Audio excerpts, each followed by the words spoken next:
TG Geeks, episode 80, June 10th, 2016. Star Trek and Beyond?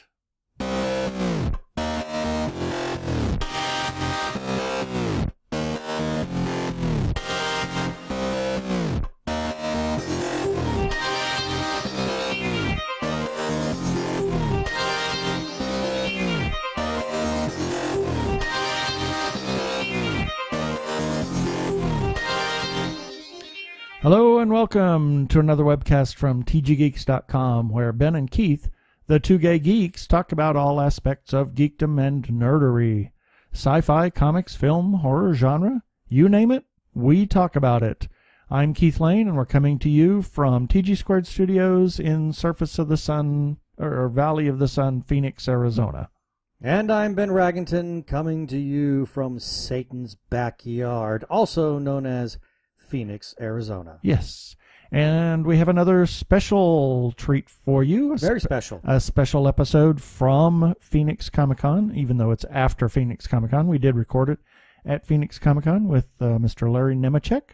He sat down in our room with us on Friday night and just had a great time. Chatted away, and boy, did we cover the gambit. Oh, it's all over, wide-ranging. So here we are. 1 minute to auto-destruct.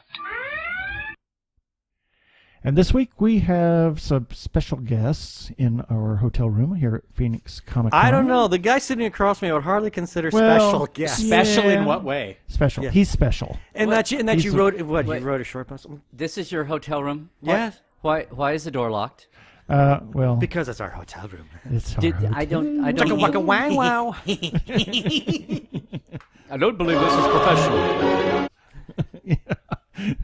Anyway, we have Chuck Tomasi from Technorama. That Tomasi guy. That Chuck Tomasi guy. Mr. Technorama. Mr. Technorama. And Mrs. Technorama's in the room, too. Yeah. So, and we have Mr. Larry Nemecek, Dr. Trek himself.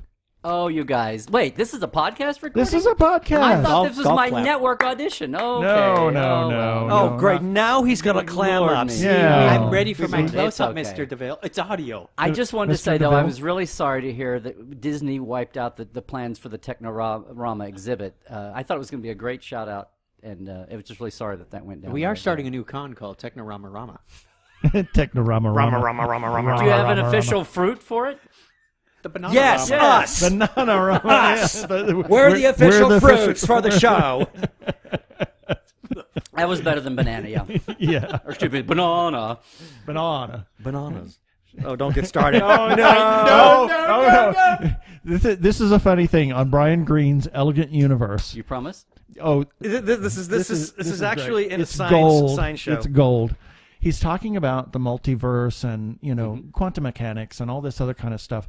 And he has lots of people in theoretical physics that he interviews. There's one that I did not hear a word this guy said. Because you're staring at his Because hair. you're staring at his hair the whole time. It's this bowl thing on his head. It's an afro that looks like it's been cut in the shape of Darth Vader's helmet. Yeah, and it's like, what? Like we've phallus head? rewound that thing Sorta. so many times, And I never hear him. I never hear what he says. No, because I it's keep- like, what is with that hair? I keep coming back to his hair. Yeah. Anyway, Looks like Darth Vader's helmet. yes, Looks like Darth Vader's helmet. Okay. Spear and magic helmet. but there's a gal who lives in Canada now, and she is from the UK, and she says, well, if we talked about this, they would think we were Crackpots and bananas. And the funny thing is that that's all we really remember. That's all we remember about what she said is crackpots and bananas. And he's loaned me the DVDs that I've yet to watch, but I'm waiting for that moment. Well, you spun the show off, right? Yeah. Exactly. Hello and welcome once again to Crackpots and bananas. Crackpots and bananas. So yes, we're here. We're just chatting. So this is going That to was be... actually a song that was cut from the Mirror Universe version of Mary Poppins. Really? Many people I don't thought it was know. sound of music or Yeah. the sound of anti-music. And Anti-music. remixed As by opposed to Dr. the sound Dre. of anti-mame. But okay. Oh dear. Recorded Oh, by no. Julia Andrews and remixed by Dr. Dre. Oh jeez. Crackpots. Crackpots.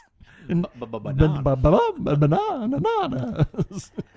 Yeah, for all you stammerers out there, send your hate mail to Chuck at Technorama. ChuckChat.com. Well, at least we're not talking about Star Trek.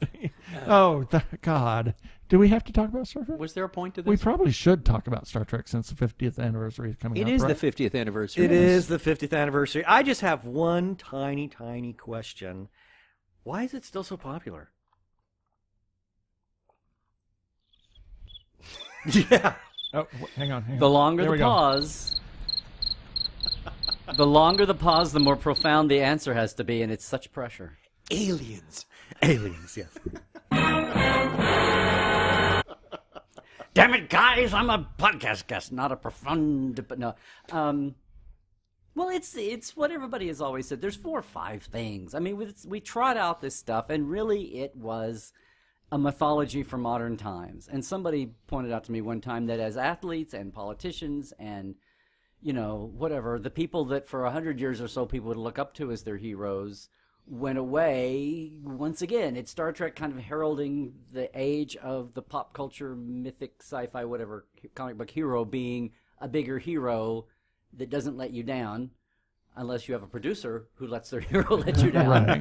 We're not going to talk about that. The people in real life. And we've gone back to like the Greeks and Romans and ancient peoples anywhere who came up with mythic figures they would, make up stories for them, and they would not let them down, but they would have foibles and flaws too. So Kirk was the real Apollo. Yeah, and Apollo was the real Yeah.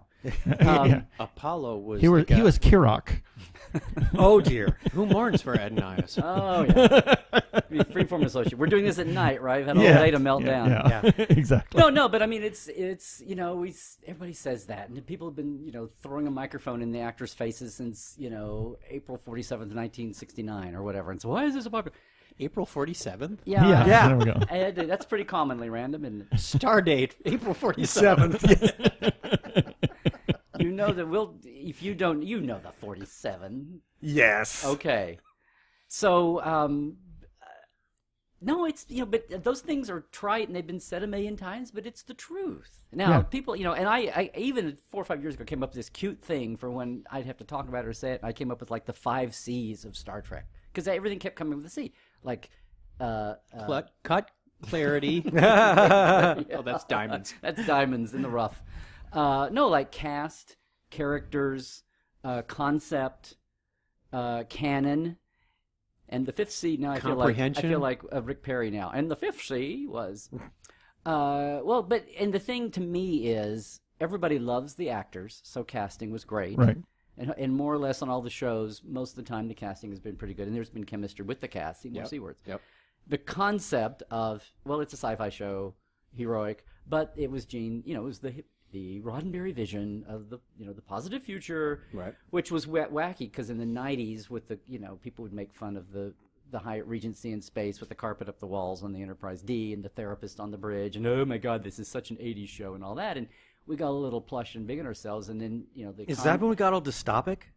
Well, yeah, that's what I'm saying. It's come around full circle. 60s and 70s was like, we're going to nuke ourselves, we're going to poison the planet, we're going to overpopulate, and that hopeful future really resonated. And then I think things got a little cushy in the 80s and 90s a little bit, and then boy howdy, 9/11 and the economic bottom drops out, and suddenly it's no like Star Trek. It's like dystopic, post-Holocaustic, sci-fi and fantasy is out there. Well, much like we were getting the early 60s on television. Yeah, and that's and what theaters, I'm saying. I always talk about pendulum swings, and don't ever think about Star Trek as a static thing because it's not. It's been through iteration after iteration. But that's also because the social world around it, television itself, media itself, the culture around it keeps meeting. Well, and there is this through line that over 50 years, despite all of that, is still what attracts people. And people now go back and if people can, like, if younger fans, whatever, can get over the thing about, in the 90s, when Next Gen was at its height, it was like people were still talking about the originals. Oh, those cardboard sets and those plywood sets and those Christmas lights and those cheesy sets and the foam fake rocks and all that stuff. And then within 5 years, it was retro cool. And they were making fun of the Hyatt Regency in space. So the pendulum goes over the place, and it's there now. But through all of that, something has been there, and it's been the Roddenberry vision. And I also think We love to make fun of the canonistas and the tech heads, but the fact that Star Trek respected the audience, whether it was the writing topics or it was the fact that one week when you went down that corridor and turned left, one week that door was a bathroom, and one week that door was a library, and one week that door was a janitor's closet. No, it didn't do that. They respected the audience both intellectually and both conceptually. Right. They treated the audience as, you're smart people.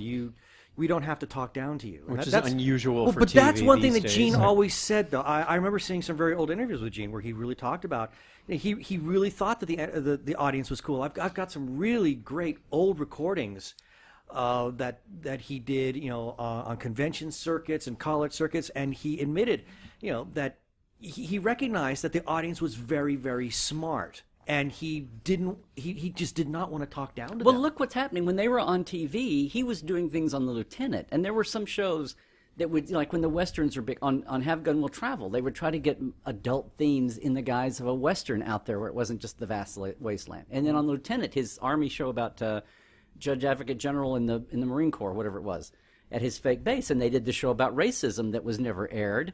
And that's what really kind of drove him to go to Star Trek. Well, if I can't do it on a modern show like this, maybe I can do it in space. I can do it in space with purple people and rockets and fake plants and whatever.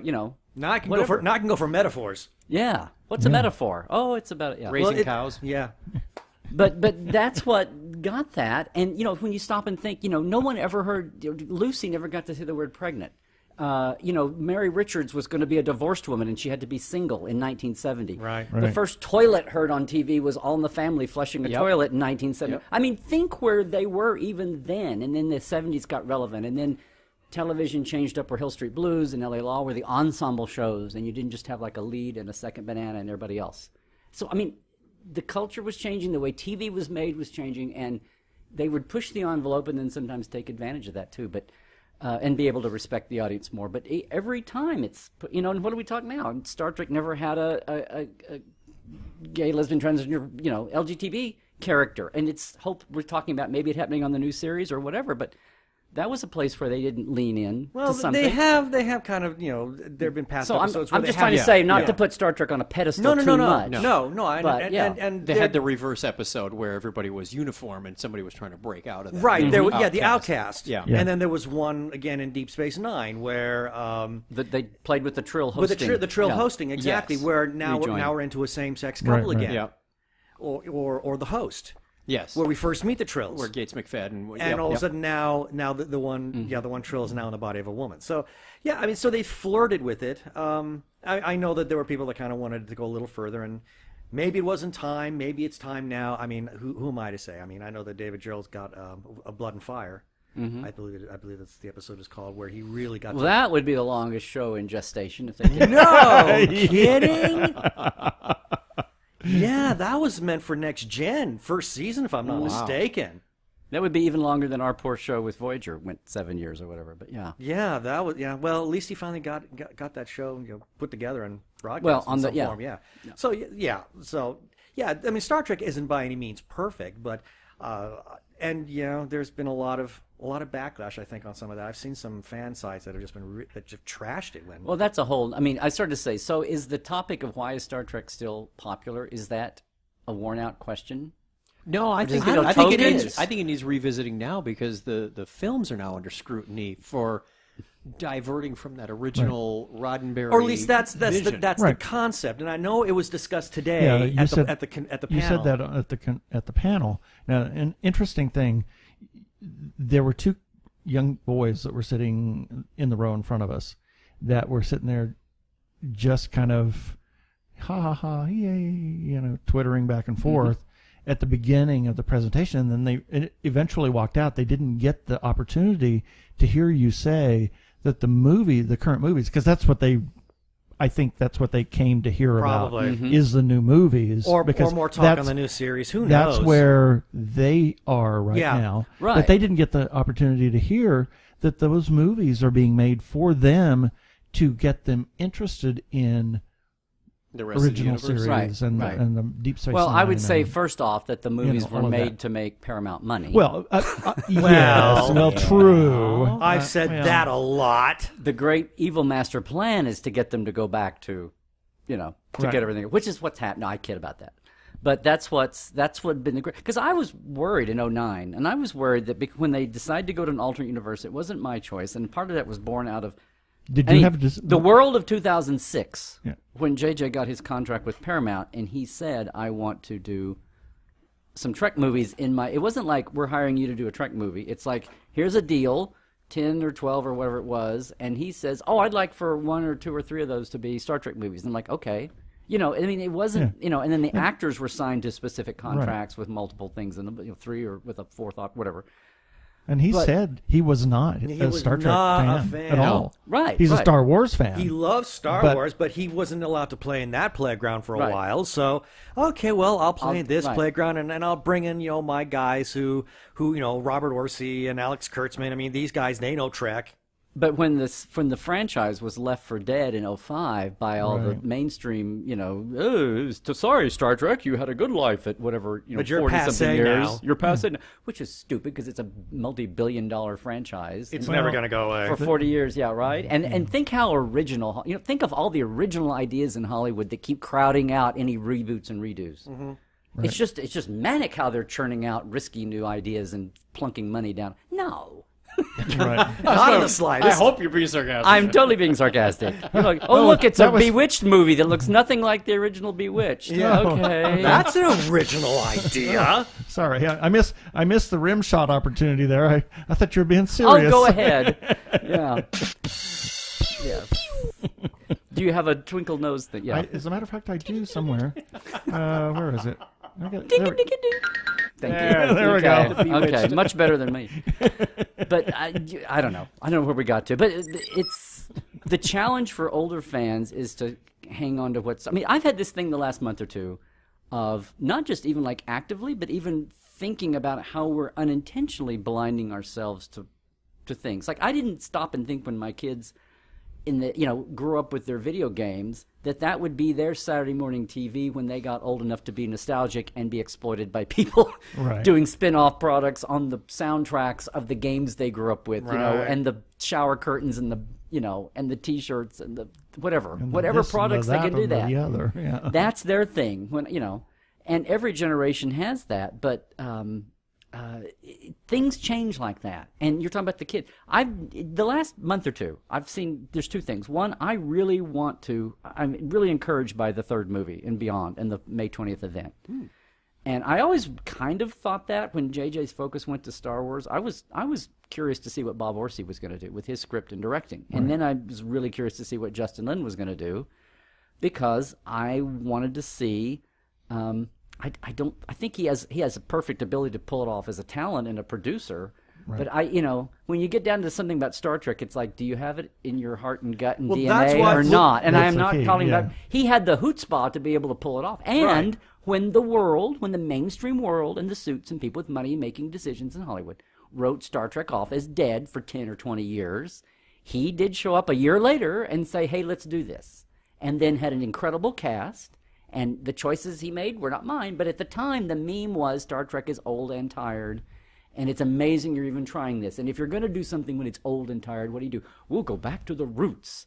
Now, and the fan films had exploded back then. That was becoming a thing. Right. So we'll stay away from that. Yeah. But I'm talking about the early aughts and the early, like Phase 2, New Voyages, But the point is that in 2006, the meme and the attitude was, if we're going to bring back Star Trek, we have to go back to the roots. And rather than, I disagree with this. I think canon is not hard. I think Prime is very easy to write. But the idea was, be that as it may, we'll do the alternate verse. And it took me years to realize that they could have just done a Hollywood reboot. They could have said, we have a new Batman, Superman, Sherlock Holmes, Spider-Man every 3 years, and nobody cares. Every 3, it's about that. Well, Joe Straczynski, Babylon 5 fame, I mean, at one point he actually came out with a really amazing spec script for a new Star Trek. I think it was, in his case, I think it was actually a series. But it would have Kirk, it would have McCoy, it would have Spock, but it was going to be such a huge departure but there was not going to be any of this rationalization as to why is this universe different. We're just going to say it's just different. Live with it. And that's a reboot. Right. And people that call these this is are not reboots. It's an alternate universe. It's not a reboot. Altverse. Exactly. Yeah, exactly. Which let Prime going along out I there. call it the JJ verse, but it's not a reboot. Yeah, lots of people call it or altverse. Now that he's not actively hands-on directing writing, I've started calling it the altverse or something. Yeah, but or the movie or the new movie verse, whatever you want to call it. But it's not a reboot by any means. No, it's the Twilight Zone. It is, and they all have goatees. Including Uhura. And we're not going to say how that happened either. We haven't seen Don't Chapel ask. because her beard stubble is just so tough. They just decided not even to try. Yeah, one too many faces. 1 minute to auto Did I just say that? Nurse Chapel, bring me a hypospray and well, you take a razor. That. But I mean, the choices now grew out of the world and attitudes then. And at the one time I was like, oh no, I want to have like new stories about new people, not old stories. Don't rehash. New stories about fake people. And I only say this, and for a long time I was like, well, I don't want to be, grumpy old John McCain, hey, you kids, get off my lawn. Right. I didn't want to be the... As you say that, being here in Phoenix, Arizona. Oh, that's right. But Who lives just down the street, as a matter of fact. I didn't want to be the people that I'd always railed against who said... in '86 said, it's not Kirk, Spock, McCoy, then you can't call it Star Trek. I don't care if Gene is doing it. You can't call it Star Trek. I can't tell the number of times where I thought, oh, I can't believe I just said something that came out of the mouth of my parents. Yeah. That's precisely Or it. in the '70s, the group that said, I don't accept the third season. They just bastardized Spock. Vulcan would never act like those he did with Droxine. They would never act that way sexually. He would never talk about it openly with people like that. I don't accept the third season. Third season is not canon to me. That today is the first time I've ever heard that. Go back and get the interstats from the '80s and the letter writers back and forth. But I don't accept Enterprise because it's a prequel, and Star Trek should be about going into the future, not going backwards. And I was like, last time I checked, 2151 is in the future. Still the future. Yeah. Yeah, I don't have a problem. There you go. And somebody did a Facebook meme where it was like every time there's been a new jump forward in Star Trek, there's been not everybody, but there's been the loud 10% that get and now you've got the internet to amplify them. But there's been that, don't you dare kill off Spock. Oh, that was the thing. We are professional marketers and fans, and we're going to organize a boycott of Wrath of Khan. And if you kill off Spock, we have taken a survey nationally, and you will lose 37% of your expected licensing revenue, and you will lose 39% of your expected box office. And so that was one of the hottest movies. Well, it was like the hottest movie of the year, practically. In a huge year for movies. But it was a great year for movies. 82 was a huge year Oh for my genre. God, it was a fabulous year. It's about time that they are releasing a Blu-ray of that darn thing. Mm-hmm. Yeah, a director's cut. Remastered, finally. Yeah. An extended cut on Blu-ray. You said 35 years? But it's like there's always that, and fans, all this, God bless it. Everybody has their thing. Well, they're passionate. I can accept that. But I also thought, it's not my choice. I'll go enjoy. And I was queasy with the JJ movies that I didn't enjoy them. I was like, have I finally turned into that person that just can't accept something new? Am I there? And finally I realized they were pretty well made. There were specific choices I wouldn't have, but I could say the casting is insane. Carl Urban, I said day one. God. And now there's a bandwagon. He is He's got that angst. But that's what sold us on the film was a trailer with him in it. Yeah. What, the new one? No, the first of the first film. The first film. We actually saw the only clip, reason that we went to see the film. because I wasn't going to go see it. Well, even that first trailer that people about, which I knew was an action-y cut, and it wasn't going to be. I just had it in my gut that Justin Lin, all the memes they leaked on them, the Fast and Furious thing. It's like, no, he's an old. And there was a Wired interview that came out recently. If you can post the link or something, excellent long piece on Justin Lin, how his dad sat him down when he was a kid, and they watched Star Trek, and how. And he grew up through the ethnic. He lifted himself by his own bootstraps to get recognized as a filmmaker in the indie movies he did, and that's not all fat. And then he did take Fast and Furious, and not that I'm a Fast and Furious fan, but it was a thing about cars, and he brought in, globalized it, and made it people, and did all the kinds of things, and was a fixer. And anyway. Yeah, I had no love for that actual first trailer for Star Trek Beyond. I've got my own little theories. I don't know if they're. I don't know if there's Well, any that's truth to typical. but like I said, they're merely theories. As to why we got that trailer. They were attaching it to Star Wars, and I think that it was a marketing reason. And I blame the marketing department for Paramount on that one, because I think that they, and this is something I really hate, is nerd versus nerd. I hate when you're trying to pit different nerd demographics against each other. And in a way, they were saying, okay, so you Star Wars fans, we're going to give you something that's more Star Wars-y in this Star Trek trailer because we know that you don't like real Star Trek in its pure form. And I thought, what, I can't like both? I can't like both in a true form? See, okay. Here you go. This whole Star Trek, Star Wars thing, there's been a lot of that as always. But again, it's like the 10%, 20%. Most people love one or the other equally or one more than the other, but they don't wish it bad. No. Right. It's just like George Lucas and Gene Roddenberry. George Lucas, inspired by Trek pop culture-wise, had just opened the floodgates in the 70s for Star Trek to go in, and then it was Star Wars that kicked Paramount in the butt with the sci-fi boom, and Paramount was like, oh, don't we have one of those? Oh, we Star Trek. We got this thing. We got this thing. We got this thing called Star Trek, which in philosophy speaking, philosophical speaking, has nothing to do with Star Wars, and it's in tone. Well, right. But at the same time, I have a big problem with this whole trying to pit different nerd demographics against each other. It's like, I just want a good movie. It's just a mainstream media narrative that they refuse to judge by reality. They're crackpots. That's what it is. Crackpots, bro. But just give me a good movie. That's all I'm really asking for. And I know they have it in them. I trust Simon Pegg because he's a fan.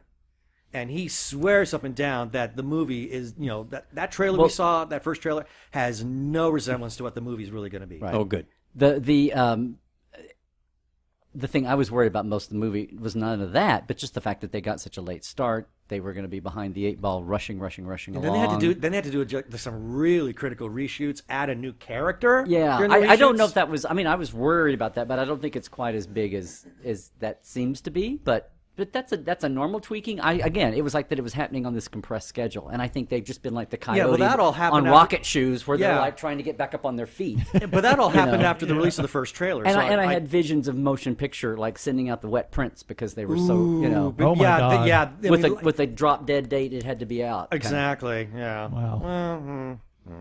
That's exciting.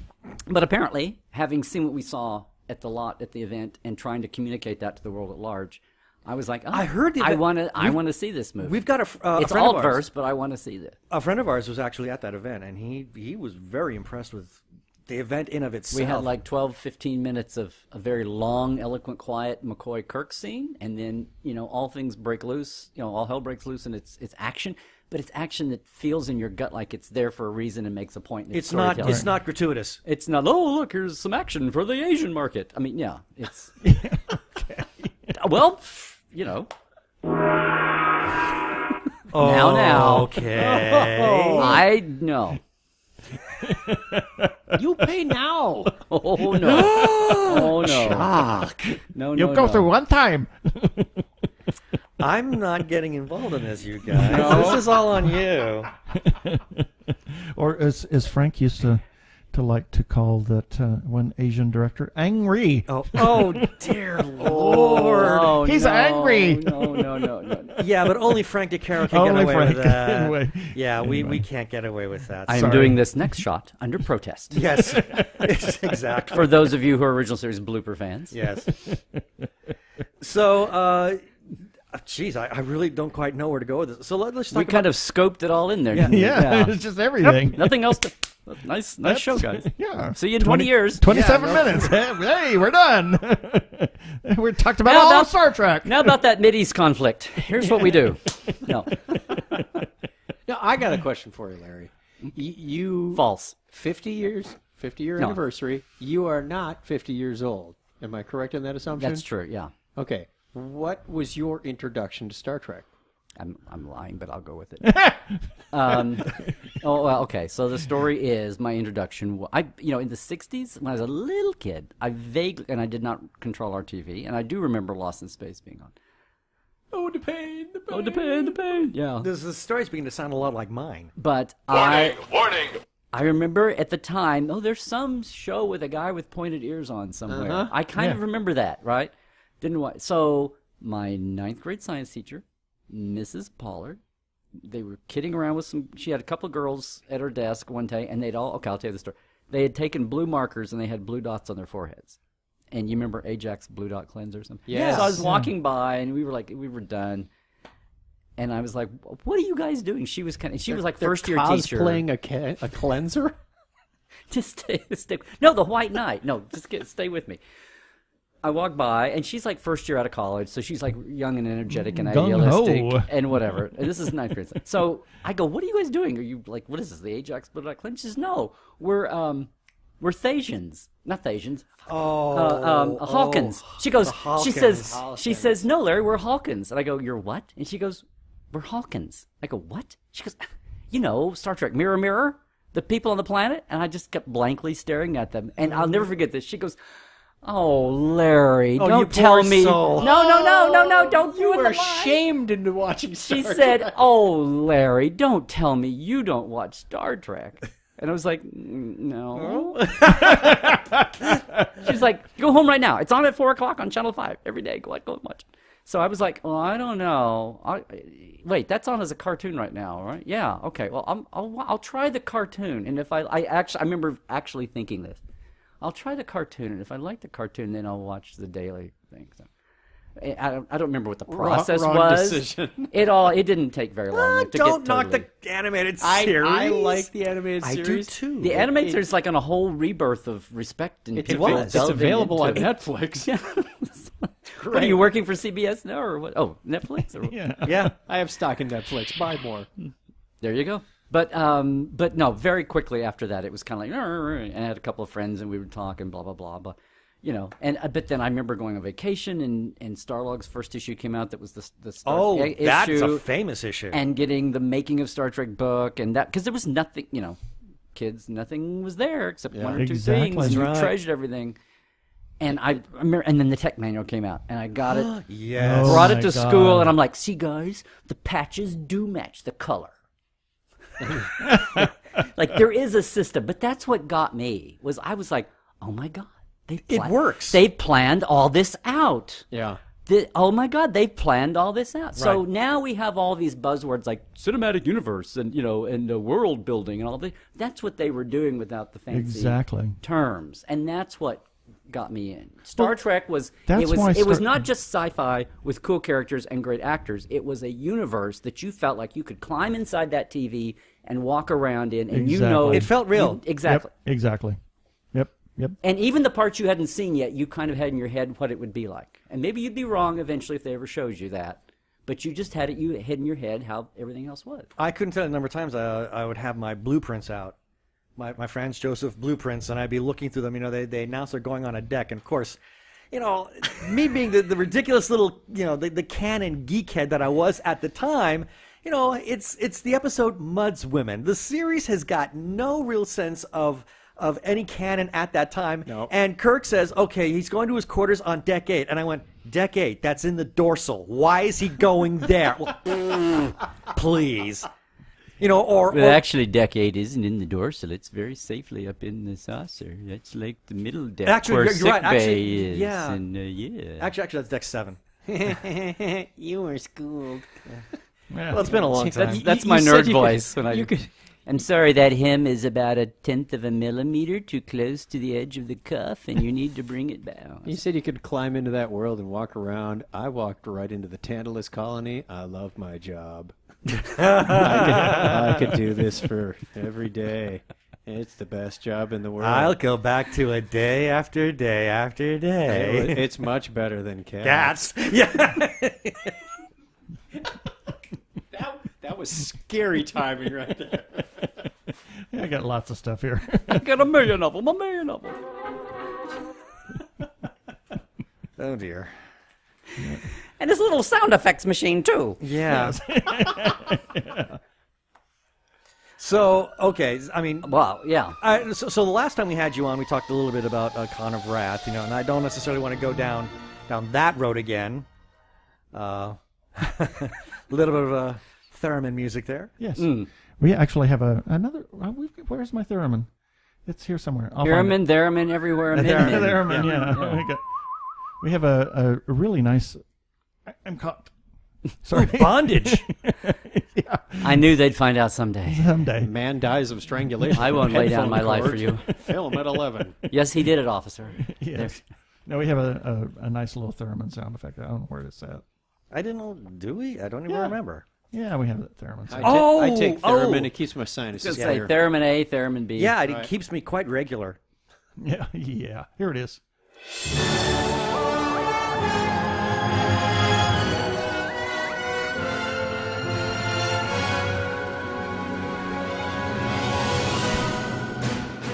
And see, all this time I thought that was a Moog synthesizer. I am Lur from the planet Omicron Persei I 8. actually bought that off of Pond 5. It was a great little. It was like $12 for that sound effect. I'm still stuck on that planet you just named. What planet? Omicron Persei 8. Persei IA?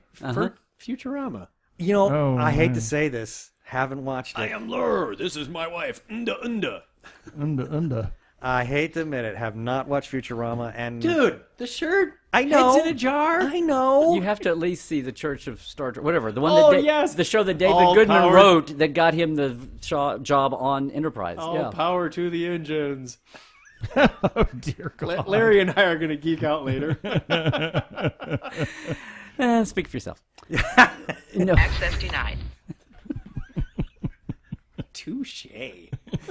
Yeah, he's had lots of practice. When I walked in there, I thought it was like 8 or something at night, but now it turns out that it's really like 6 a.m. and it's drive time morning. And Yeah. Yeah, this is the morning zoo. It's 6:70 a.m. Yeah, or whatever.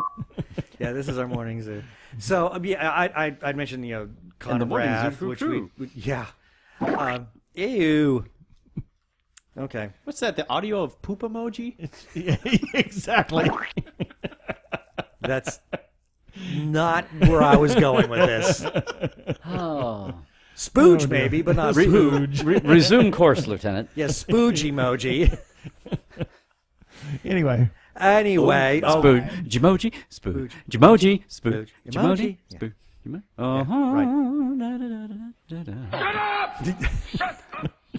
Oh, my. Anyway. Yes. Where were we anyway? Yeah, Well, I you were was saying heading- something, I and was- we interrupted you. Again and again and again. Heading, sir. You should be accustomed to that. Second I star am. to the right and straight on till morning. I am accustomed to it. I live with you. I've grown accustomed to their strange. Okay. So, I remember last time we had you on, we really did a big discussion on Con of Wrath, and I don't want to go down that road again. Although to say, There's your scream noise. yeah, really. Although, what is the progress on that? I mean, we don't have to say what it all is, but We just are where is trying that to at? wrap up in the next year. This year got really crowded with projects and like Adam's documentary about his dad and a lot of stuff. And the 50th year just got too crazy. So we're trying to land the plane for next year, which will be the 35th anniversary of the Wrathacon and the Con of Wrath itself. Oh, that sounds like a good idea. So, Totally, dude. okay, are you working on anything else that is presently, Oh, well. I mean, it doesn't have to be Trek related. Yeah. I'm just curious, what kind of things are you working on at this present time? Well, I know the last couple of years I've been working in and on voiceover and going that direction, but I also have been trying to, after years and years and years of asking people's opinions and genuflecting myself and everything, trying to figure out what is out there that I can offer fandom, like preserve and interpret, and things that I've got in my resume in life, which are kind of unique. And that's where Portal 47 came from, that I launched last fall, which I say is the best of the 21st century, getting you into your 24th century. For new fans, bored fans, fans who don't even know how much Trek is out there, they don't even know about yet. And it's a monthly subscription package. It has eight points that wherever you live, wherever your center seat is, it's like a mini con all year long. Where it's like my memories, my physical archives, and all the people that I knew have worked on the shows over the years, who have, their voices and their stories and their insights are not out there. They're not going to be interviewed in a magazine. They're not going to be a con guest, but they're crew people, assistants, stand-ins, doubles, a lot of crew people, and some of the designers who don't even get out that often, and producers, writers, and eventually, as I roll out a second layer, I'm going to call it the 5-pip portion of the Portal 47 Club. More of the designers and writers, producers, and even as we move in an era where we're finally out of what I always call the fallow times here, the last 12 years, having some of the writers, designers, and decision makers on, but rolling into that too. So yeah. It's like I said, we're basically it's an insider. I call them the deep divers, and we're going where no savvy fan has gone before. Cool. It's not for everybody, I mean, people need to go through a certain amount of but if you really feel like you've seen and heard it all, and you just don't want to hear your favorite actor's 15th interview or time on stage, if you're really looking for some insights into Star Trek like you never knew, or just hearing people talk that you did, like opening your mind up a little. I spend a lot of time connecting dots in my writing for people, or being interviewed or whatever. Accessing file. Exactly. And I just like finding those people. And last month we had Andrea Weaver was the women's costumer on the 2nd and 3rd seasons of the original series. Wow.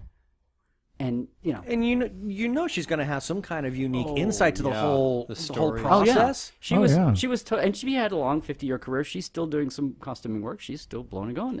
And it was her first, like her second job in Hollywood, working on a production. She was 22 when she worked for Bill Tice. But it's really funny. She had no idea of the whole green gold confusion thing. She showed me her deal with her original patches, and she, here's the patch. She had, ops patch, engineering and security red, sciences and medical blue, command star green, and it was no big deal. And I said, well, there's been the confusion in the lighting, and she's like, well, it was green material.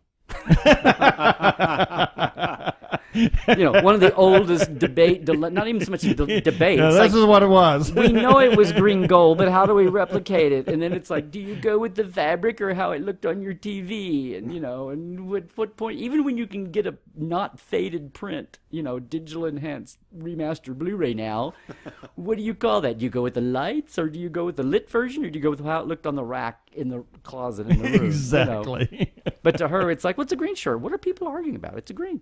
It's green. Anyway, but that's the kind of, it's just been amazing having people talk about things, and the group is growing. I just launched it in September, and it's big. It's big to where I can accommodate like 200 people at a time. That's the goal, and and I know that I'm kind of I don't think anything like this exists in Star Trek, much less in any other genre, fan franchise. So part of the problem is me getting good enough at communicating what it is and can be to get the word out there. Social media? No, I mean social media. Yeah, and I have a website. I'm about to, but I'm building it's a business, and I'm adding it. But so for the price of like 2 movie tickets a month, it's $25 a month. So for 3 lattes a month or whatever, there's all these pieces of I'm putting out some archival pieces every month. A lot of my my on speaker, those cassettes that I'm getting digitized, and the long form audio. I've got videos I've shot just for my blog the last 6 or 7, 8 years that I haven't put up. When Brian Fuller got announced, I went back to my first interview with him when he was a junior boy on Voyager, staff writer, the new kid on the block, and I just this is not edited. Here's our raw, 90 minutes sitting in his office at the end of in the Hart Building at the end of 96, and here's some insights you may get, and then on our roundtable telebriefing when everyone's on together, I said, so discuss, ask me questions, whatever. So, we use the internet to get to everybody as best we can, but then we have live pieces too. So at conventions and my Trekland Tours day tour that I'm offering to people as a new business, but also add on, which is not competing with our big Geek Nation Tours tour, which is double in size this year with the 50th with 5-0 Fever. Wow. 5-0 Fever. Yeah. So I put a lot of time into Portal, trying to build that, and it's evolving it and tweaking it, and working on Con of Wrath. And I'm still creative consultant on Star Trek Continues, and just getting excited about, and I still write my column for the official Star Trek magazine. and just getting ready for the all the things that hopefully will be opportunities when the new series gets going. Even though it'll be a new kind of thing, it'll be 13 week, 12, 13, 15, whatever. They still haven't announced. I'm not entirely sure. Yeah, I haven't heard what the they actual never have episodes announced are the gonna be. actual thing. But if you just go with the streaming model, it's in that 10 to 15, whatever. Yeah. Yeah, I haven't fully decided if I want to jump on board the subscription for the Star Trek, but then it's Star Trek. Hang Come on. Well, no, I have. Hang on a second. It's CBS wanting to charge for content that other people are giving away for free, basically. I don't have a problem if they would put it someplace and we paid for each episode or something like that, but you have to buy the whole CBS package, and it's a little more than I want to spend. That's just me. Yeah. I mean, and no, I hear that. What I think though is if a year ago, if you'd gone out to people and said, "Hey, if you was it $5.99 or $6.99 a month?" They're saying, I don't know. One of those, $6 or $7 a month. If you could get a new Star Trek series and all you had to do was pay $6 or $7 a month, would you do it? Everybody would say, "Well, hell yeah." Yeah. Because and that's a month, so that's like $1.50 an episode or whatever. I think it's a little more than that a month now. So really, last time I checked, it was. Well, and the other thing is, this is all new and evolving, and they're jumping. It's like everything else. Everything is new and evolving every 5 years. It's subject to changing. Exactly. So I just feel like I'm being personally. And this is the cynical part of me speaking, but I felt like I was being going through some sort of extortion.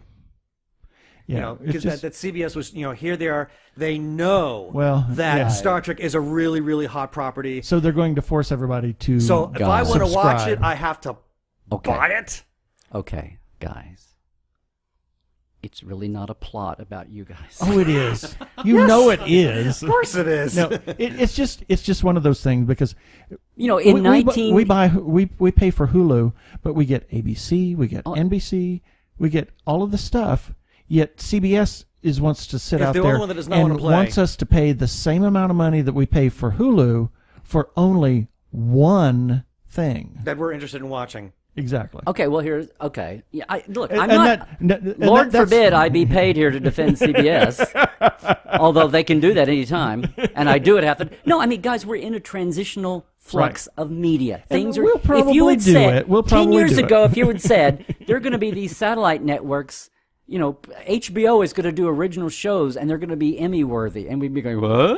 What? And then that became a normal. And then it was like, okay, Netflix, that show that's like getting yelled at because they raised their rates on the discs by mail versus what you can see movies. Right. They're going to start doing their own shows. And they're going to get nominated for Emmys and win and beat everybody else's stuff. Like, what? I mean, everything keeps changing. Everything. By the time we get to next year and the year after that, absolutely, this will all be. Well, by the time we get to next year and they've made it and it's been hyped, we'll probably pay for it. Yeah. It's just now. It's like Les Moon that says 60% of the income on Star Trek is going to come from the overseas markets. Right. And they have to do that country by country by country by country, and all the overseas fans are going, "Don't leave us out. How are we going to see it?" I mean, that's hysterical to me because it's like, I think they're going to find a way to sell it to you. Don't worry about it. Yeah. Well, anyway, that was our rant about CBS. Oh, you're so alone. I've never heard that anywhere else. Never. No, put to CBS. Let's hear it again. Yeah. What was your answer? What is William S. Paley, Alex? No, that was ABC. Yeah. Don't you have your Lucy theme in there or something? I do somewhere. Babaloo. not Babaloo. And that was no, to CBS. This is like we could, they could have let Netflix or Hulu or Amazon Prime do a Star Trek. In fact, I got yelled at for saying that should happen and probably is happening, and some idiot blogger quoted me as saying, "Oh my God!" 2 years ago here in Phoenix, and I was like, "Jesus Christ, that's not what I said." And anyway, that was like, ugh. But the point is, that's where media was going, and so CBS said, "Well, we could have done that, but why keep paying a middleman to get all that money when we could do it ourselves?" Exactly. Yeah, And they'll have, and it they'll makes eventually, sense. It makes sense for them. and eventually the broadcast networks will go away, and cable will die, and everything Well, that's CBS true. All Access will just be CBS. That is true. I mean, And that's, we've been know, predicting that for Yeah. some Oh, time. yeah. I mean, we cut the cable, 2 years ago now? This Yeah. is just the leading edge of it, Yeah. and it's Yeah. all evolving. And CBS is the first of the old, big box networks to say, why let a middleman get all that revenue when we could do it ourselves? They're just the first ones to jump in and do Right, it. right. And they're pioneering the concept and all that. Yeah. So, yeah. Anyway. Anyway. So tell us where on the inner tubes we can find you in your multiple iterations. On the inner tubes, I'll be up the lazy river with the... No. LarryNemecek.com is always the safe hub, which is going to get a makeover this summer, hopefully before the big summer cons. All my projects, like there's a conofwrath.com, there's portal47.net, and Portal is really getting a makeover here as we build it and build it. So at Larry Nemecek on Twitter, and Larry Nemecek's Trekland on Facebook, and there's a Con of Wrath on Facebook, and there's a Portal 47 on Facebook. And the Trekland Trunk, which is my hopefully not slimy way of sharing / selling a lot of my archival things with the world. Slash? Slash? Oh, okay. Another thing that Star Trek pioneered that took its name from That is true. That is true. Well, thank you so much for being here with us, Larry. Thank you for agreeing to Oh, sure. come and talk to It was us. fun. Yeah, this we is enjoyed great. it. Freeform Association on a Friday night in Phoenix. That was There we go. Oh, my God. that just came out of I'm impressed. somewhere. Yes. Well, thank you very much.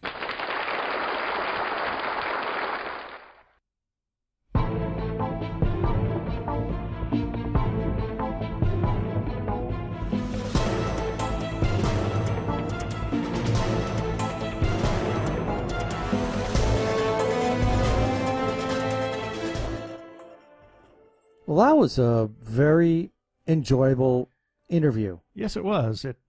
It was just all over the board. It was all over the board. And of Larry course- was loose, which I liked. Yeah, and it was fun because Chuck joined us, and of course, he did what we do to his show. He hijacked it right from the very beginning. Yeah, well, So- you know what? Now it becomes but pretty- that's okay. That's clear, and it's because Chuck had no responsibilities. All he had to Exactly. do was just talk. Just sit there. So yeah, he was able to enjoy all the shenanigans that we pull over at Technorama. Yeah, and it was really great. It was has some- great. It just went crazy from the beginning, which It which was- was great. Yeah, it was. I have no problems with it. And Larry was very charming, very obliging, especially when what I loved is how he just remembered us. Yeah, You know, yeah, when that was we really walked up nice. to his table after the panel, and we just mentioned, I got the studios. Oh, would you like to do an interview? Like, yeah. Sure. Yeah, of course. So, yeah, it was really great. And I would just say that we have one more item from Phoenix Comicon that we need to release eventually, but this is probably the last. Well, we have yesterday was the wrap-up from Technorama. Right. And then we have one more, and as well as some other miscellaneous stuff that we're going to release eventually. So that was it. Just a few follow-ups. There's Phoenix Comicon Fan Fest, October 22nd and 23rd, downtown Phoenix at the Convention Center. They'll eventually have some more information soon. And we want to say a big thank you to whoever nominated us for the Parsec Award, and please rate us on iTunes. Yes, because the more ratings we get, especially if they're positive, the more our podcast rises to the surface whenever anyone is doing a search. Yeah, so thank you very much.